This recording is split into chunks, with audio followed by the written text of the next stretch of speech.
on behalf of MA Entertainment and Z Studios, we welcome you to this wonderful conversation that will soon ensue on this very, very special film, which we will talk about at length much later, Mrs. Chatterjee versus Norway. Before I say any more, I would like you to have a sneak peek into the behind the scenes of this beautiful film.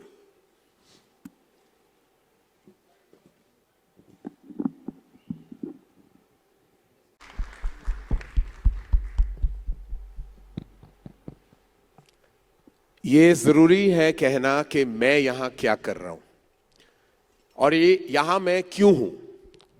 तो इसका जवाब बहुत ही सरल है, साधारण है। मेरा यहां बिल्कुल होना बनता है और मैं आपको बताना चाहता हूं क्यों। जब 8 फिल्म हीरोइंस ने इनकार कर दिया था that they would not want to do the role of Tina in Kuch Kuch होता है, फाइनली, आयरॉनिकली और बहुत ही सरप्राइजिंगली आदित्य चोपड़ा ने मुझे रेकमेंड किया कि आप एक ट्रेलर देखें। एक लड़की है एक फिल्म में, राजा की आएगी बारात, उसमें एक खूबसूरती है, एक अदा है। तो मैंने देख लिया, वो बहुत अच्छी थी, तो मैं गया मिलने और मेरे साथ मेरे एसोसिएट डायरेक्टर थे कुछ कुछ होता है कि निखिल अडवाणी। तो हम दोनों गए थे रानी के घर और ऑफ कोर्स नरेशन बहुत ही मैंने पैशनेटली दिया और हम यही चाहते थे कि रानी हाँ कहे और eventually Rani did do the film. But I will never forget that afternoon जहां निखिल मेरे साथ था और रानी भी वहीं थी और कुछ कुछ होता है बन गई।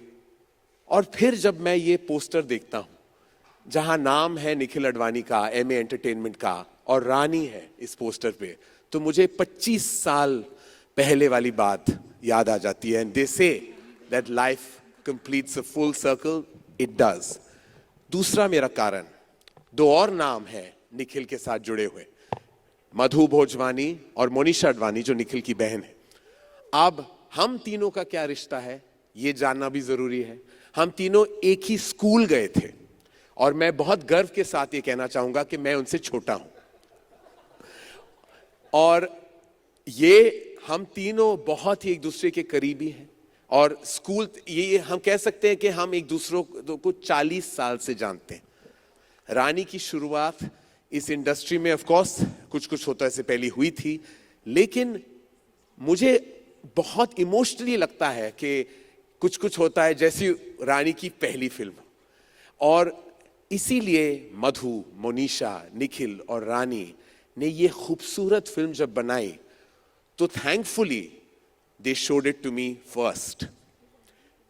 अब मैं आपको क्या कहूं, आप खुद 17 मार्च को ये फिल्म देखने वाले हैं, लेकिन मेरे आंसू इस फिल्म में रुके नहीं सकते, वो बहने लगे, because this film connects to you like no other. चाहे आप पेरेंट हो या ना हो, this film will move you like no film has in the recent times. Mrs. Chatterjee versus Norway is not just a fight of a mother against a nation. It's actually a fight for humanity. And that's what this film does in beautiful abundance. I have never seen Rani perform from her gut. So congratulations, Ashima, who sits right here, for directing this film with such nuance, such beauty. Congratulations to MA for producing this brave, brave, brave story. Congratulations to Z for supporting their vision. But I have to say, if there is a tour de force, if there is truly a defining performance of our times, जो आप गर्व से मैं कह सकता हूं कि ऐसी फाइन और बेहतरीन परफॉर्मेंस आपने बहुत सालों से नहीं देखी, वो रानी मुखर्जी की परफॉर्मेंस है एज मिसेस चैटर्जी। और आज मेरे लिए सौभाग्य की बात है कि मैं इस मंच पे खड़ा हूं और इन सब आज जो बहुत दिग्गज पर्सनालिटीज फिल्म इंडस्ट्री के बन गए हैं और मेरे दिल के इतने करीब हैं, I would like to first invite Nikhil. The time and the moment when she says कि मैं नहीं जानती कि मैं अच्छी मां हूं या बुरी मां, nuance with the emotion, with the subtlety and the power. Give it up for Rani Mukherjee, ladies and gentleman. बचपन में मैं हर एक को, तो मैं भी जवान था उन दिनों में, तो बहन थी, फिर भाभी बन गई, तो हमारा भी सफर कुछ बट तुम्हारी माँ नहीं बनूंगी। नहीं, माँ नहीं, मेरी माँ, मेरे 2 बच्चे हैं जो आपकी बेटी की बहुत करीब हैं। हम चाहते कि आप ladies and gentleman, I have Nikhil Advani and Rani Mukherjee with us in probably Rani's first conversation about Mrs. Chatterjee versus Norway. Now, पहला मेरा ये सवाल है, बहुत सवाल है जो शायद बहुत से मेरे जो मीडिया के दोस्त हैं, और मैं I consider my self a member of the media my self, ये पूछना चाहेंगे, ये पहली फिल्म है आपकी बहुत सालों में जिसपे YRF का लोगो नहीं है, ये कैसे हुआ? तो जनवरी का मंथ था 2021 और 2020 पैंडमिक 21। तो निखिल का फ़ोन आया and I was little shocked because Nikhil normally we don't talk with each other on the phone, we bumped into each other many a times. हम बहुत बार मिले, कभी ऑस्ट्रेलिया में मिले, कभी कोई फिल्म फेस्टिवल में मिले, और ऐसे मतलब मिलते रहते थे, but we not really in touch on the phone. तो निखिल का जब फ़ोन आया तो आई वाज लाइक अच्छा, let me take the call, what has Nikhil to say, something new. तो निखिल ने फ़ोन करके सीधा सीधा बोला कि Rani, I have this script and I think there's nobody else who can do it but you. So I said, okay, so what is the story? So he just narrated me a one line about this real incident. He said कि ये कहानी जो मैं produce कर रहा हूँ, ये real life incident से इंस्पायर करके हम फिल्म बना रहे हैं। और आई said, अच्छा तो क्या स्टोरी है?